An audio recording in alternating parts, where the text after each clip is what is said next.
வணக்கம். இன்னைக்கு கடைசியில அப்படின்ற ஒரு சூப்பரான கதை தான் பார்க்க போகிறோம்.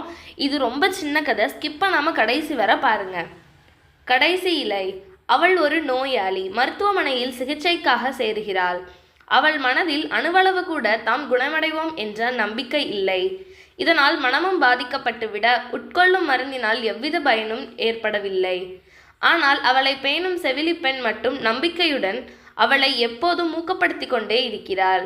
அவளது அறையின் வெளியில் ஒரு மரம் தனது இலைகளை தினமும் உதிர்த்து கொண்டே வருகிறது. அந்த காட்சி அவளை மிகவும் பாதித்தது. அதை சுட்டிக்காட்டி அதை போல தானும் செத்து கொண்டிருப்பதாக புலம்ப ஆரம்பிக்கிறாள். மரத்தின் ஓர் இலையை தவிர அனைத்து இலைகளும் உதிர்ந்து போகின்றன. அந்த கடைசி இலை விழும்போது தானும் இறந்து விடுவோம் என அஞ்சுகிறாள். சோகத்தின் பிள்ளையாய் மாறிக்கொண்டே வருகிறாள். செவிலி எவ்வளவு தைரியம் சொல்லியும் அவள் நம்பவில்லை. நாளை காலை கடைசி இலை உதிரும்போது தானும் உதிர்வோம் என்றே நம்பினாள். பொழுது விடிந்தது. என்ன ஆச்சரியம்! அந்த ஒற்றை இலை உதிரவில்லை. இதை கண்டதும் அவளுக்கு மகிழ்ச்சி பிறந்து விட்டது. நம்பிக்கை விதை முளைத்து விட்டது.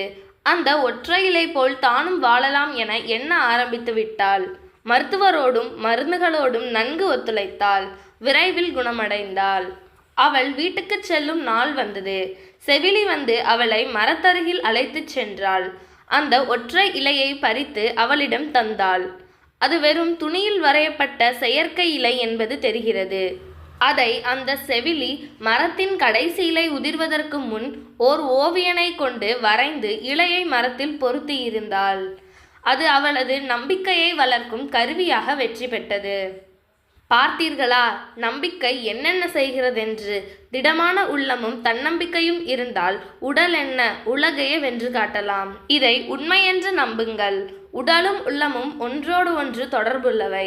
அங்கே சிறு நம்பிக்கை தூறல் பட்டாலே போதும், செடிகளும் பூக்களும் பூத்து குலுங்க ஆரம்பித்துவிடும். இந்த கதை பிடிச்சிருந்துச்சுன்னா நம்மளுடைய சேனலை சப்ஸ்கிரைப் பண்ணிக்கோங்க. நன்றி.